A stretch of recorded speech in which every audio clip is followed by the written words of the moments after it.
Yes, welcome back to the Sports Show. Well, Poppy, the World Bowls Championships are about to start in Shanghai. There's a couple of Australians who are going to do very well on it. So we thought we'd find out a bit about 10-pin bowling. So we've been lucky. Lynn Alexander, who is the manager, state manager here in South Australia, has joined us. Lynn, thanks for your time. Thank you for inviting me. Just quickly, now your 11-year-old son drew you into 10-pin bowling, didn't you? Tell us a little bit about that. Yes, he got a free pass in his show bag at the show, and he begged me, "Mum, please, can we go bowling?" And I think it was the reason he wanted to was because no one else in the family, he was the youngest, and no one else in the family had this as a sport. And so we went down there, and he had to go, and then they were recruiting, so we got into a league, and then from there he went to, it just improved, and was state representatives, bowled for Australia, and so it's led us on a big journey. I tell you what, aren't you glad that it wasn't a cliff diving pass that was in that show bag? We'll chat about that later. Look, I actually love 10-pin bowling, and I'm not much good at it. I sort of average that 130 to 150. And I find it frustrating at times because I bowl from left to right, and whenever I've got is it the 7-pin? The 7-pin standing, I can't manoeuvre my style around to get it. So I know you said your husband's a coach, so that's your job for this week. Okay. But what I love about it is a great family sport because it really doesn't matter whether you're 2 years old because you've got those the ramps, or you're 102, you can still use a ramp, or anyone in between.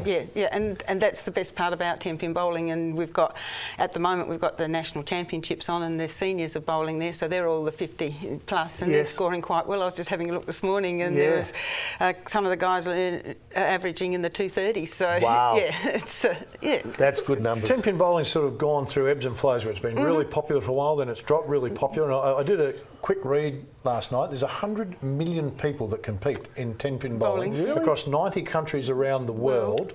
America made it really popular for a period there. Then it's kind of dropped off. Where's it sit now?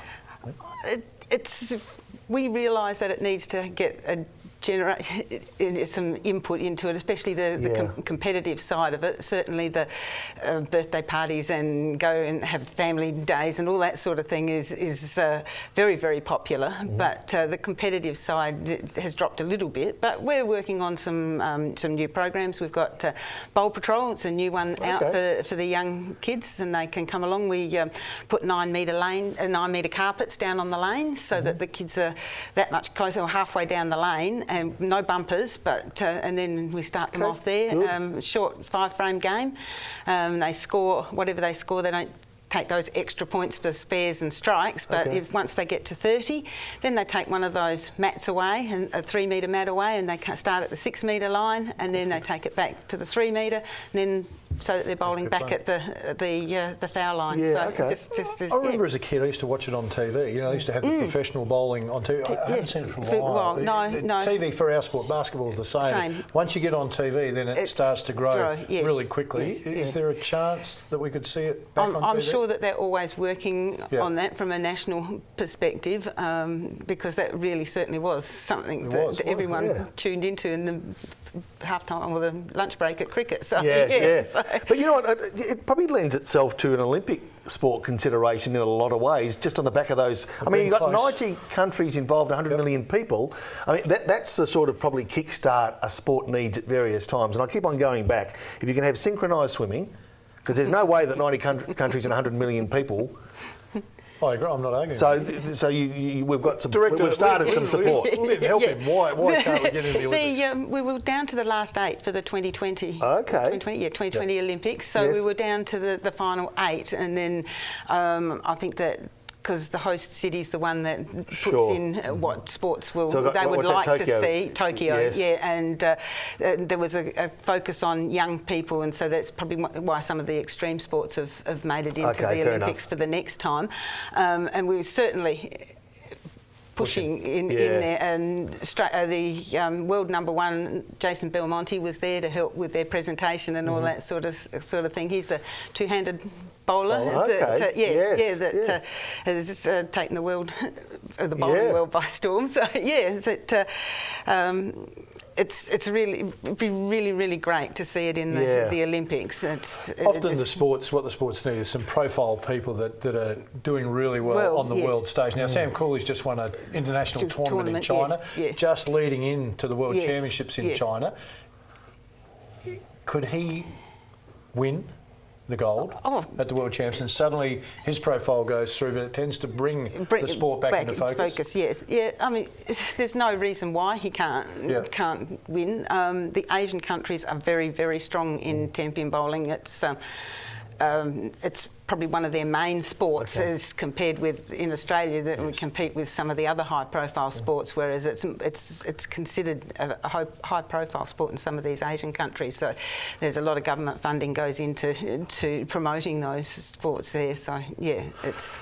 From the women's side, that's one of the great advantages with Tenpin bowling. We talked about it being age, but the fact that men and women can both compete. Now, Beck Whiting is over getting ready to compete. Where would Beck sit on on stage?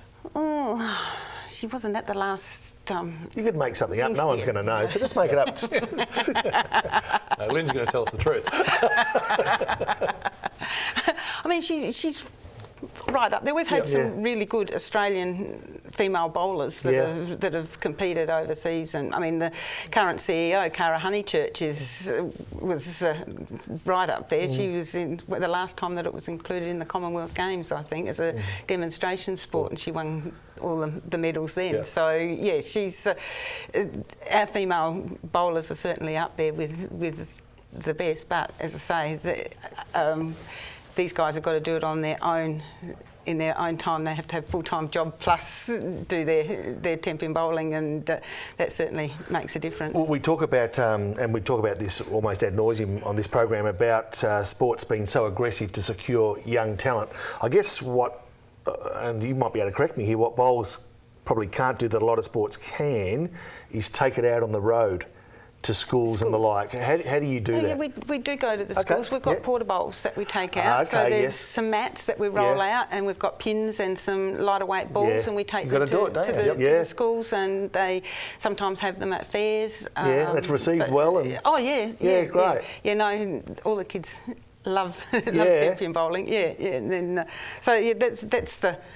that's how we get around all of that. And we talk about some sports being complementary. So this is a sport that you can actually complement with any other sport because of the fact you can play it 24 hours a day, 7 days a week, whereas most other sports you can't. So I guess that's probably an area that you're constantly focusing on. Yeah, and it's sun smart too. Well, very true. Very true. We need to get to a break probably, and Lynn's got to go home and rest. She's got to look after 26 state teams, if you don't mind. Oh, really? So I have over the years. Two Australian teams, so she's got a bit of work on her plate. So we need to let Lynn get home and have a rest. We need to get to a break. Stay with us. Still lots to come.